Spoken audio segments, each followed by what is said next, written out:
Hi, വളരെ വേഗത്തിൽ ചക്കപ്പഴം കൊണ്ടൊരു ഉണ്ണിയപ്പമാണ് തയ്യാറാക്കുന്നത്. അതിനായി ഒരു ഗ്ലാസ് അരി കഴുകി കുതിർത്തതും 10-12 ചക്കച്ചുള അരിഞ്ഞത്, 2 ഏലക്ക, ഒരു നുള്ളു ജീരകം, ശർക്കര പാനി ചേർത്ത് അരച്ചെടുക്കുക.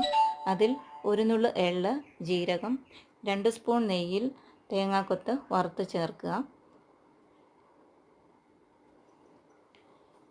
മധുരം ബാലൻസ് ചെയ്യാൻ ഒരു നുള്ളു ഉപ്പ് ചേർക്കുക. കൂട്ടി യോജിപ്പിക്കുക. ഇതേ കൺസിസ്റ്റൻസി ആയിരിക്കണം. പെട്ടെന്ന് ചുടാനാണെങ്കിൽ ഒരു അര സ്പൂൺ സോഡാപ്പൊടി ചേർക്കാം. അതല്ലെങ്കിൽ 4 മണിക്കൂർ വെച്ചതിന് ശേഷം ചുട്ടെടുക്കാം. ഇതുപോലെ പാൻ അടുപ്പിൽ വയ്ക്കുക, എണ്ണ ഒഴിക്കുക. എണ്ണ ചൂടാകുമ്പോൾ മാവ് പകുതിയായി കോരിയൊഴിക്കുക.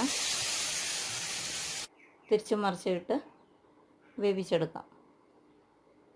നല്ല ടേസ്റ്റി ആയിട്ടുള്ളൊരു 4 മണി പലഹാരമാണ്. ചായയോടൊപ്പം കഴിക്കാം.